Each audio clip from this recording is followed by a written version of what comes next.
Welcome to our YouTube channel at Happy Investor. This is Sujata, and we are here with another client and another guest with us today who would be sharing his experiences of his journey on his investments and his association with Happy Investor. Please welcome Vivek Khariwal. A brief introduction for Vivek. Vivek has been with us for the last few years as an investor. He is a very evolved investor in that sense. He's always there for the long term.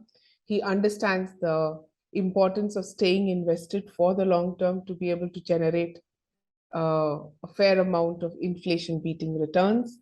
And he is also one of our clients who allows us to take all the decisions on his portfolio without questioning what we do. So he trusts us with our decision on how he invests his money. Vivek is an engineer and currently works with Mercedes-Benz. He spent the last few years of the lockdown based in Germany as he was working there. So we will also share some of his experiences from those. Welcome to the exchange, Vivek. Thank you, Sujata, and thank you to Happy Investors, and also thanks a lot to Dipesh, who has actually helped me stay the course. Looking forward to this session. Right. So as a working professional and as someone who was, like I just said, based outside the country during the critical lockdown years and the last and the cap during the pandemic, what is the kind of experience that you can share with us? Because all of us were here, we know what happened in India, but we'd like to know what happened in Germany. Yeah, I think if I recollect, I think it was very scary. Since we went lockdown, if I remember right, it was March 13th. And it was really scary. We used to never get out of home until 9 in the evening. And I used to do all my groceries after 9:30. This phase when you were on your own and in a different country and in a difficult situation, what kind of insight did this provide you in terms of what should one be prepared for? You mean in terms of investing, or it could be in any ways that we do it in terms of finances, or in terms of what things you have in control, or things that we take for granted, but today we understand that no, it can't be taken for granted. So what are some learnings that you can share with us for those times? Yeah, no, thanks for asking that, Sujata, because that was actually the right, because that also made us very clear that we'll move back to India, right? So having spent about, say, 9 years professionally and also for 3 years for my education and living in Germany, I said, whatever happens, I would like to be with my near and dear ones, especially parents, right? Okay. During that phase. So that was the thought process which started, say, 2020. And by 2022, I'm back, right? So there were enough opportunities there, career growth, everything. But at least that was very clear to me that I want to be in India.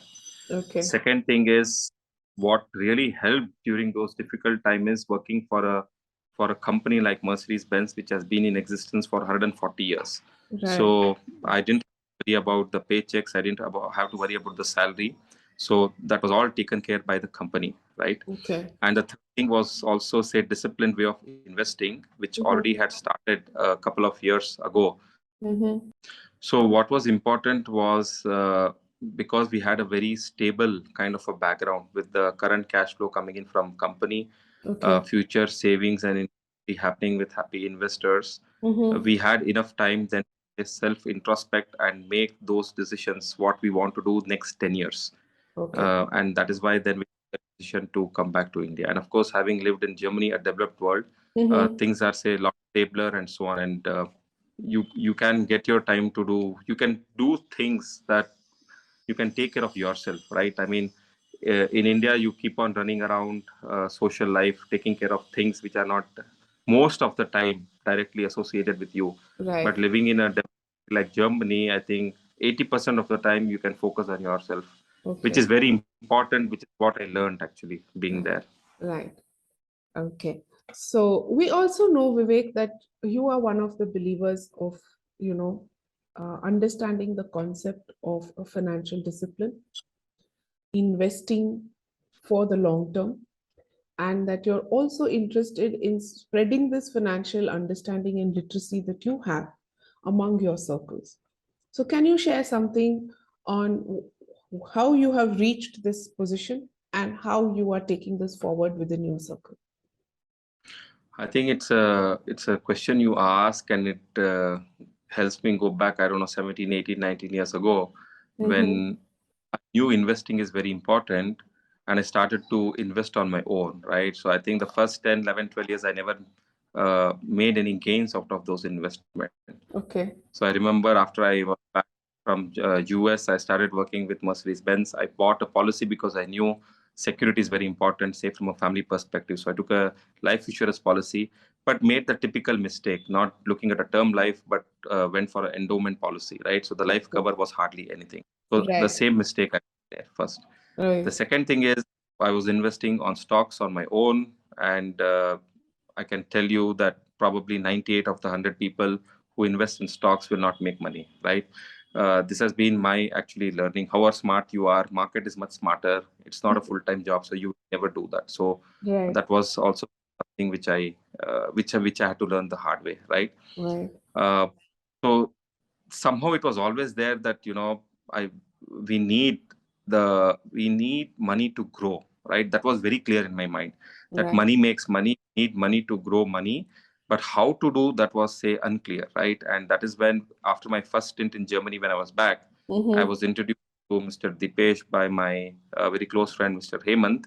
Okay. And when I met Mr. Dipesh, he was very humble and so on, right? And I think the attitude of happy investor is right, because even though happy investor knows what is right to do, they don't come and enforce on you. So they didn't come and enforce on me, right? Okay. So for weeks and months and years, I acted much smarter than happy investor, right? But I think happy investor team always knew what is the right way to do, and they just allowed, and they just absorbed, and they just played with that. So I think, yeah. So I think that was something which was very good support which I got from happy investor, because they know how the psychology of the customer. So I started then my journey with happy investors, and I think regular savings is very important. Save your money and spend later, because that will help you to grow your money. Right. And you mentioned long term, right? But I understood from happy investor that goal based savings is very key, because you will never know when to enter the market, when to exit the market. Right. So it is better to have short term goals or long term goals, or whatever goals are there. Right. Discuss with, say, your financial consultant, and then make a game plan. So but when you exit, then you don't feel the pain, yeah, because then you are not looking at the stock ticker and so on. Right. So You're all taking these kind out, of things. you take out the money when you need the money. Exactly, and which Right. you have said defined it in the past, right?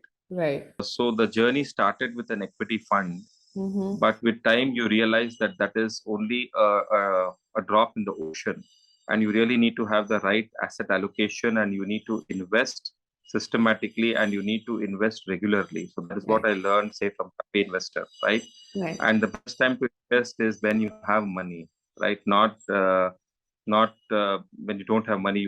You obviously cannot do it. So I think these are all small things, and I actually now, I'm absolutely not worried about anything, right? So the SIP goes out whenever money comes in, and I spend whatever money I have is sufficient for me now, right? And it's a very goal based investment which happy investors have made me to do, with a clear focus, top priority on kids education. So that's what is the focus on kids education, a bit on, say, kids marriage, which I don't think is so critical right now, but yeah, there are some things which are there.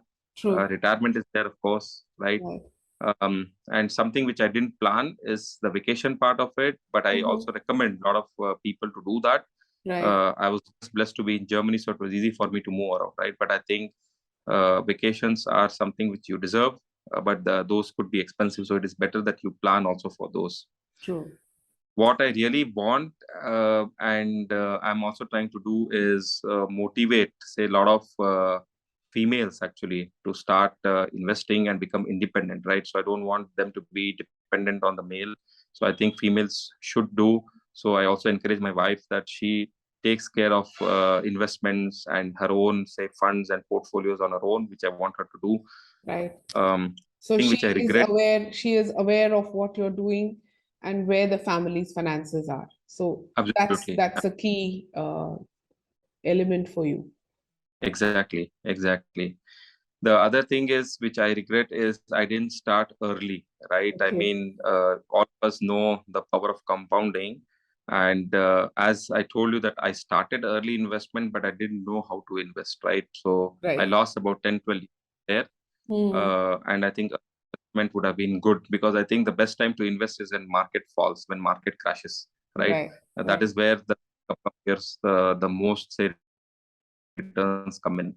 So I think early investment is very good, and invest when you are young. I think the education among kids is missing. So Vivek, if we can then encapsulate what you shared with us, the critical learnings that you've had with your association with Happy Investor. You started right in the beginning saying, you realize the importance of having a term cover rather than a regular policy, which is an endowment, which gives you money back but doesn't serve any purpose in terms of a risk cover. You also learned that you need to be regular in what you're setting aside, irrespective of how much you're setting aside, and invest when you have the money, because there's no point in looking at where the market is, but when you have the money, you invest it. Yes, it helps if the market is down at that point. You need to be regular, and you need to keep it with specific requirements in mind, so that then when you can, you've accumulated and you need to take it out when you need to use it. And of course, you also mentioned critically that women should be taking a step forward to understanding their own finances. So, what have you done on these elements with respect to your family members and your circle?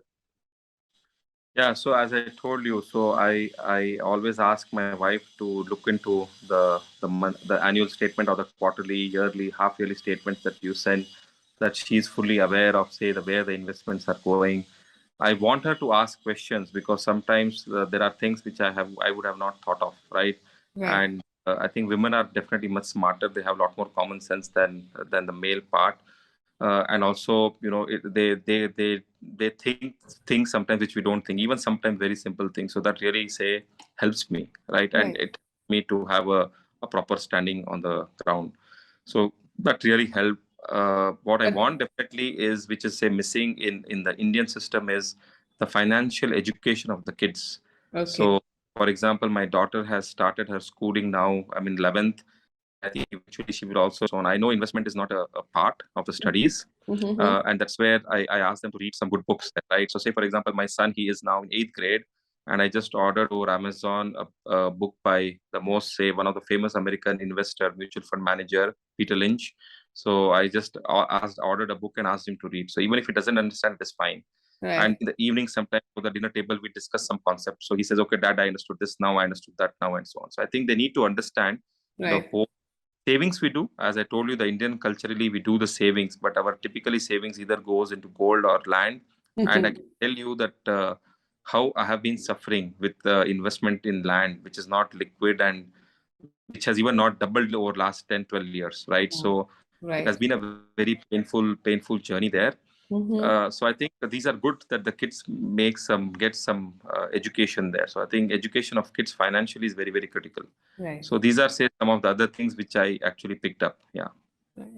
So that's nice. So any 3 things that you have as advice to people, critical 3 things to someone who's starting off? I mean, trust the advisor. I think that is the most important thing, because he or she knows things better than you. They have served the customers and they are there to help us. The advisor have a good, say, asset allocation, because as I told you, what I learned is you make the most when market falls. If you had a good asset allocation listening to your advisor, then when market falls, you would actually move a lot from debt to equity, right? So which will really help you to compensate the money there. The third thing is, the third thing, which again I have learned from Happy Investor, which is missing with a lot of us, is I think all of us don't have a will actually, and we are not very transparent about our debts and liabilities to our family members. Right. So I think this is something that we should definitely do this with the near and dear ones, and do that. So this is apart from all these things, of course, invest, as I said, regularly, invest. And I think you will see that, because that is your money, right? So nobody can take that money away from you. That's true. It's like a small plant which will come into a tree, and the fruits is something that you and your family will benefit. Thank you so much for encapsulating that so beautifully, Vivek. And we look forward to a long relationship with you. And thanks for sharing your experiences, your views, and your suggestions to other investors like you and maybe the young investors. And we hope our viewers have benefited from this exercise and exchange with Vivek. We wish you all the best, Vivek, and thank you for sparing your time here. We would like our viewers and subscribers to like and visit our channel more often for educative videos like this. And you can reach out to us at our office numbers, at our WhatsApp. You can also visit us on our social media handles at Facebook and our company website, all of which will be shared after this. And we look forward to interacting with you more often. Thank you and have a good day. Thanks, Thank Vivek, you for being part of this. Bye.